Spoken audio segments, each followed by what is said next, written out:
and welcome to In the UMAverse. I am your host for this episode and UMA intern Miley Bloom.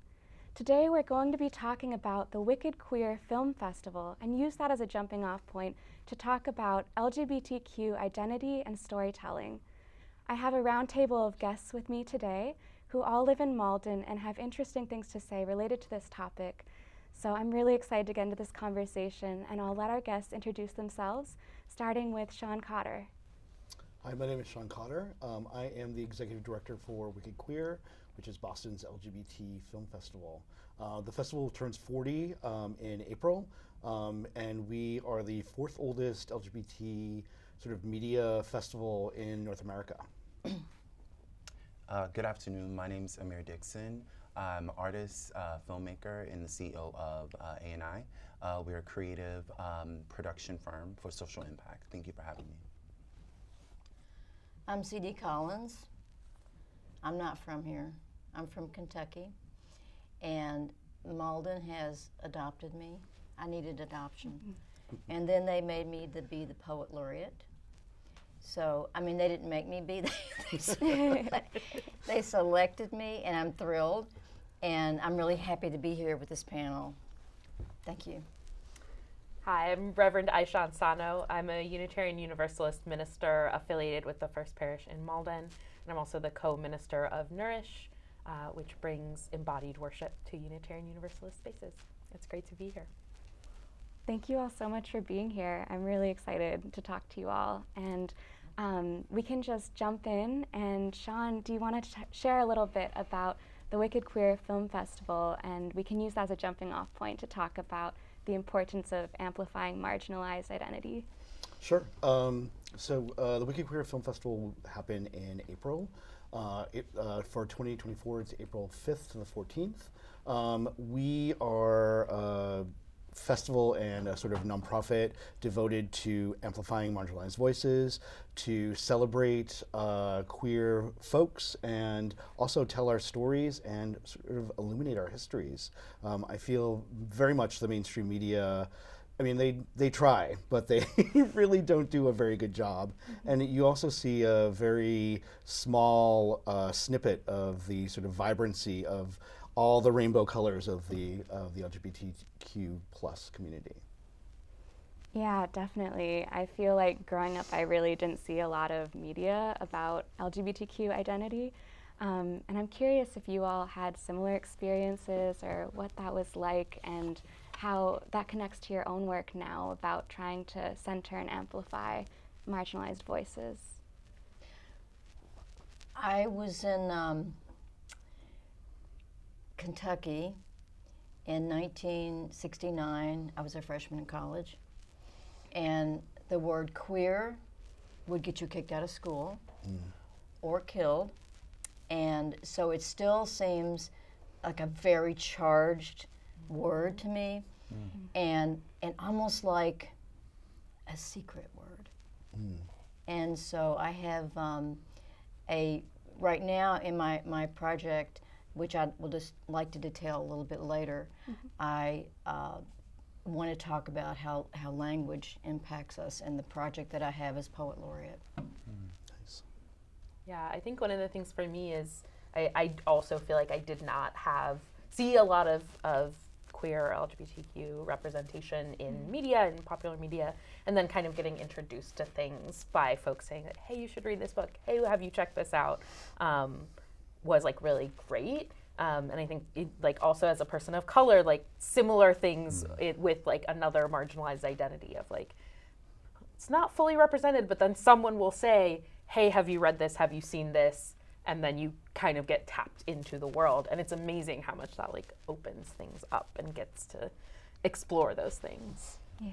I would definitely say that was also my experience growing up in South Florida, where it was like a curse word. It was something we did not talk about. Not having the ability to, know about my ancestors, the people that came before me and have created the world where I could be free. For me growing up, we had like Noah's Ark, but that was like when I got older, right? But I also think about like the young people now, they're coming up where they have Pose, they have Legendary, they have all these things, and all this content, the spaces, and I think that's very important, and I think that it's promising for, you know, the next generation of young folks. I had the Fox, where the woman, the lesbian, gets killed by an oak tree at the end. And then we had the killing of Sister George. Yes. The killing of Sister George. And then when Desert Hearts came out, I'm like, no one died. Right. Right. Yeah. Well, killing Sister George, she didn't technically die, and but on TV, her character, she did. I mean, I also I came up in the height. I'm 54. I came up in the height of the AIDS crisis. So being gay, being queer was a death sentence, and there was no information at all because they kept it hidden. You know, you saw I saw Charles Nelson Riley and Paul Lynde and Fanny Flagg on Match Game, and that was sort of the queer representation that you got. And if you didn't sort of fit into that, like, where were you? So for me, it was very interesting to go to like the library and to sort of like, the card catalog held all the secrets, and sort of kind of unearthing that kind of led me to my journey of becoming, in college, more of an activist-based. I was part of Queer Nation, part of ACT UP. So queer for me was a term to sort of reclaim and to sort of give power to that. And I believe language shouldn't necessarily be banned. Yes, it does. Sometimes those terms make us uncomfortable, but I feel like if we can take power in that and sort of use that sort of uncomfortableness to sort of activate, I think it's a great sort of thing to do. Yeah, I want to kind of jump off of something that you brought up. That is, there's this reclaiming, there's this uncovering of stories, right? And I'm curious, are there certain stories that maybe opened things up for you all or allowed you to connect with your own identities? Go ahead. Yeah, so I would definitely say there's a documentary by Malden. It's called Brother to Brother. And what the film is about, it was the first time that I saw Black gay men love each other, Black gay men tell their stories, share experiences that are unique to us. And that gave me the power to tell my own story. Literally it was watching that film, I picked up a camera and wanted to just interview my friends. And I wanted to share our own stories. And I think that's very powerful. And just tying back to something Sean just said in what you raised about reclaiming, I think about today, right now, 2023, as queer people, as trans people, we are at war, right? We are under attack by a vicious, vile, authoritarian state that is doing everything in their power to erase us. They're doing everything in their power to take our stories away. And I feel that it is time that we, as queer people, as trans people, as people of color, as marginalized people, to shape and tell our own stories, Something I was telling my students a couple weeks ago is, it doesn't get better. We have to make it better, and it starts with honoring our narratives, honoring our stories, the intergenerational connections that we have. We have to do that because, again, we are under attack. I think oftentimes you mentioned about language banning. I think about book banning. What would a world be where I didn't get to read, Giovanni's Room? What would a world be if I wasn't introduced to Audre Lorde? What would that world be? I don't know. So yeah. James Baldwin. Yes, ma'am. Yeah. Yes. So, at 16, when I was in college, my roommate and I became lovers, and we were in a lot of danger. This was in Morehead State University in Rowan County, Kentucky. Years later, Kim Davis refused to issue marriage licenses in Rowan County, Kentucky, and said that the Pope said that was great, which the Pope did not. and I think that she was cynically used. But Kim Davis inspired that town to our first gay pride. Yes, thank you, Kim. And I was really hoping she'd be there so I could be like, I'm with her. And so that story to me, it was, you know, my girlfriend went back to her hometown. Her father wanted her to be, as his eldest son, he wanted her to be the lawyer. She never got out of town. She had addiction issues. She's deceased. And it was a heavy thing to carry. And we had, and thanks Kim Davis for our first gay pride, because it was 110 degrees. And the makeup was running, and we were having a blast. Yeah.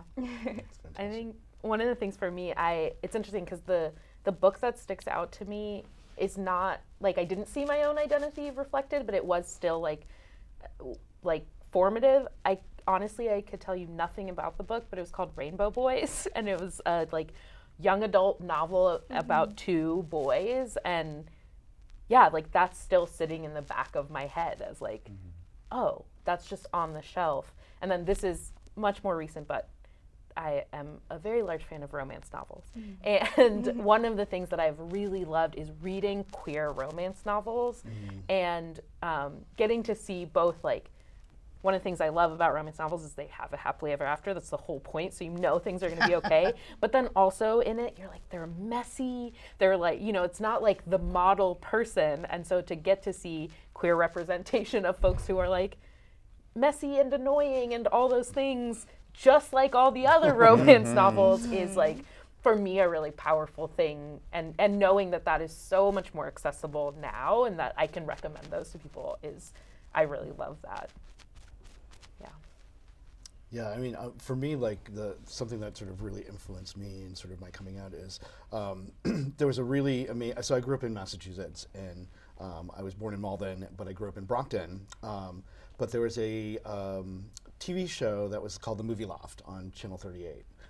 R.I.P. The Movie Loft, because it was fantastic. And I remember being in junior high school and seeing that The Boys in the Band was going to be playing at like 2 days after Cabaret. So I was secretly, you know, plugged to the TV. And, you know, it was great sort of being Gen X because my parents didn't really helicopter around me.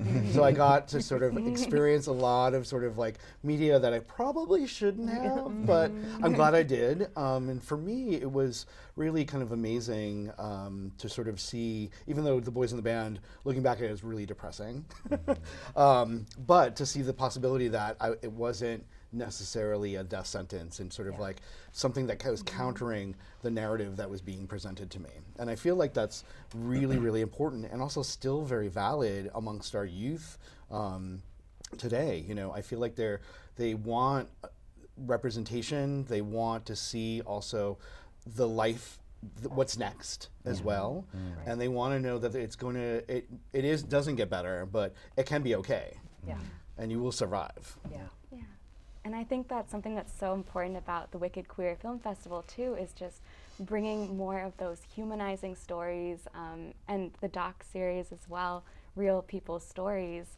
I think for me, a lot of the way that I learned about my own identity was through my friendships, my relationships, those real stories. And yeah, do you all have a sense of like what real stories stood out to you, and why do you think that that's an important thing that we continue to share as a community? I feel like for me, I, growing up, had some folks, like my parents' friends, who were queer couples, and it just like wasn't a thing, you know, it was just like normal, you know, we didn't have to like have a big conversation about it. It was just like, well, yeah, like these two women are married anyway, like let's move on. And I think for me, that sets such a foundation of just like, it doesn't have to be this big wild thing. This is just like two people who love each other, the end. Like it doesn't, we don't have to make a big deal about it. For me, that felt like so grounding, so that then when we did get to the part where like things were in tension, there was harder stuff, I had that foundation of like, it's just people. And that I think was really helpful holding that space for me. And well, in my case, guns were involved, and and so I felt like my identity, and to say I'm lesbian, it was like the bravest thing, and it was really important to me to have that identity and to say it and say I'll be on the front lines here. And in my project, what I'm doing, and I couldn't have hoped for a better group of people to cling to help me with this project, because I want to hear your stories, because I think that's where it's at. You can't, there's no argument when you hear someone's story. Your heart's moved. Your world gets bigger. And so my project is to reach out to we've got a lot of multiplicity of groups in Malden, to reach out, and I'm going to offer teaching, revising, performance, public performance, and have a series of performances, and I would love to invite you all, and I'm just so excited to be in your company. Thank you. I'll totally be there. Okay. Totally be there. Okay. In thinking about the stories and the voices that I've heard, I recall there's a writer poet, his name was Joseph Beam, and a Black gay man, and he had a quote where he said, "Black men loving Black men is a revolutionary act." And living in a world where, as a Black man, I just, outside of being queer, right, I oftentimes see that we aren't humanized, Black people, period, right? We are not humanized, and we are not seen for our joy, seen for our stories, seen for our power. And growing up and hearing that quote and being able to understand it as I've gotten older really has helped me to, understand like shit is things. Sorry. I have a hot mouth. Things are hard, in the world that we live in, and I feel that there's power in sharing our stories, telling our stories, because I know that there are things that I can learn from you. I can learn from you, things I can learn from you, and you as well, right? And there's things that I can share, and I think that power comes from telling our stories. It comes from, seeing the humanness in ourselves. It comes from shaping our narratives, because, again, to go back to what I said earlier, we are living in a world where we are under attack, right? And I believe that the power to shape our futures belongs to us, and it starts with our stories. It starts with being able to sit down and talk about our experiences, right? And be able to shape that in whatever medium that is, right? Poetry, whether that be stage, whether that be books, films, we have to do that. And I believe it starts with our stories. Music, dance. Yes. Yeah. I would completely agree with everything you just said. For me, what sort of really shaped me as far as is that sort of sense of community. I found a community of misfit queers in Queer Nation and ACT UP, and also in the film festival. We are an all-volunteer organization, and I feel like people are like, I can't believe that you work so much to put this on and in a volunteer. And I'm like, the service that I give to my community fills me with so much joy, because I love when people come up to me after a screening and say, I finally saw myself on screen. Yes. I finally heard a story that's similar to mine. For me, like, I don't know if I'll ever see my story, but I believe that we should all have the potential to do so. I think, no, go No, ahead. you go ahead. Well, just one thing I was thinking was, there's the stories that you see, and then also the telling of your own stories. I took a class in college that was just called Gay Autobiography, and we read and watched things, and then at the end we wrote our own gay autobiography, whatever that meant to you. And the act of like having witnessed all of these, it was taught by this like old gay man who had like been through it all and was like, I just, this brings me joy, I want to do this. And so what it meant to get to like take that and learn how to tell my own stories was super awesome, to like have that experience of telling my own story after having seen other people tell theirs. If I can add, Of course. Okay. If I can just add, reflecting off what you both just said. So I had the pleasure of producing a documentary called Black Narratives in Boston's Black, Queer, and Trans History. We went from the 1970s, the first Black Gay Club, which was in Dudley, Elites. We went all the way to the 2020 Black Trans Resistance March. And for me, what it really was about as a seeker, as a learner, as a storyteller, I wanted to figure out what are the things that we could leave both for ourselves, but also for the folks that are going to come after us, right? Thinking about what it took to be strong and resilient, to be able to, not have the money, the funding, the backing, to do these things, right? What did it mean to lose all of your friends, but still get up and start an organization?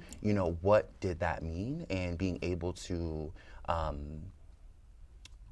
tell people, like, we have to take our power. And our power is in the things in community that we're able to share, that we're able to teach each other, and as a Black person, as a queer person, as a person that grew up in the church, it always started with our stories. Yeah. I wanted to just add that in those movies, Boys in the Band and The Fox, someone observed in the celluloid closet, that movie. Yep. At least we saw ourselves. Right. At least we were there.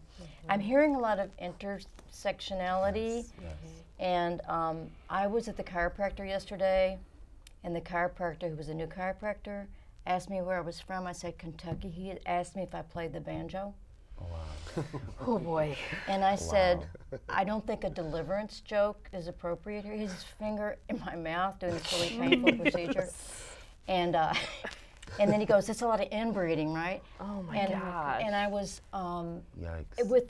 I have a psychiatric diagnosis of PTSD, and what we do is we wait to break down later. The storm comes later, but he thought it was so funny. I hear prejudice all the time. I haven't heard "Do you play the banjo?" for a long time. So I think I'm hearing this intersectionality, and that's exciting to me, that we have multiplicity of stories, layers. Yeah. Just to kind of start shifting our conversation, thinking about these stories, what stories do you feel like are important to keep passing forward? I know you talked a lot about the strength and the resilience, and I'm curious if anyone has anything else they want to add on to that. I kind of want to agree with Amir about finding our power. That also, like, in conversations, especially recently, like doing work outside of the state and outside of our sort of comfortable little bubble that we sort of live in, and really seeing the battleground for what it is, finding our power and finding our personal power and not being comfortable. Yes. We are very comfortable here in Massachusetts as queer people because we have legislation on our side. Other folks in the country are not as fortunate. But I feel like even though we are comfortable and we do have the legislation on our side, currently there's a lot to be lost. And I feel like we can never, people throw woke around, but I'm like, we need to awake up, and we need to be awake, and we need to sort of also find our own, find our power. And I feel like that sort of us sort of celebrating our power kind of has a ripple effect to other people. I think similarly on those lines, like joy is the thing that comes to mind, right? Like tell the stories of joy, right? Tell the happily ever afters. Tell the powerful, we did this, we can do that. Feels so powerful. It was making me think of, so I covered this sabbatical. My colleague was on sabbatical this past year at First Parish Malden, and we were figuring out Easter, and my staff came to me and they said, we're doing drag Easter. And I said, we're doing drag Easter. We sang, it was when that song Jesus Was a Drag Queen was really big on TikTok. So we sang that. We invited people to come in drag, and we talked about the powerful resistance of naming that joy, being exactly who you are, et cetera, how that shows up, and how important that is to be able to put out, especially when things are hard and we feel under attack. Being able to say no, we are still joyful is really powerful. And just really quickly, it reminds me of ages ago was talking with a group of friends, and my partner came up with this kind of framework of storytelling that when you're telling your stories, and this was kind of in the context of Dungeons and Dragons, so like fantasy storytelling, there's aspirational storytelling of like how things can be, and there's reflective storytelling of how things are. And then we had to add the extra layer of cathartic storytelling, which is a little of both of like, oh, if I could say this to this person, here's what I would say. And that sits in the back of my head so much of like, what kind of story am I telling? And sometimes it's aspirational, this thing's gonna be great, and sometimes it's reflective of good or bad, but finding all those different ways to tell our stories feels important. I think also keeping the keeping all those pieces together in stories. I love my favorite sort of thing is we're going to deal with the hard issues, but we're going to celebrate the joy within that. Yeah, so, totally. I think that within our culture, there are a lot of hard conversations that need to be had. Yes. Things aren't updated. The stories are not linked from my ancestors through me forward. And I was meeting with the other people who applied for Poet Laureate, and somebody said that that talking about language, it was offensive at this point. I think we ought to talk about just words and how they hit everybody, and to have the courage and create a good place to have these hard conversations and grow and understand each other to move forward. I think we need that to move forward. Yeah, absolutely. So before we wrap up, do you all have an inspiration or a resource that you would love to leave with our audience today? We're looking at you. I mean, the Wicked Queer Film Festival. Very good. I mean, honestly, like I see so much film content out there that's out there. So if you don't come to my film festival, please support another. Because I feel like these are places for us to gather and to discuss things and to come together as a community and also share our stories. And also, write a letter to Netflix, don't be afraid to use your voice because again, there is content that's out there that will never get seen because again, they want to erase our stories. They want to sort of make sure that we don't feel our power. And the more we can kind of advocate for ourselves, and have that agency, the better we're gonna do. I'll be really fast. I would say something we didn't discuss is really the need for the intergenerational connection. As queer people, I think queer and trans folks lean in on our elders, hear their stories, understand how you connect to that. I think there's power in our testimonies, and I think we have to do that. Something else I would say is the LGBT History Project has been very resourceful for me, being able to see the documentation of our stories, our experiences, etc. I would also say, if you look online, Google Rest for Resistance, they're a blog that uses stories, films to support the wellness of BIPOC, queer and trans folks. So those are resources I would leave. Yeah, as a writer, read books, and James Baldwin in particular, and listen.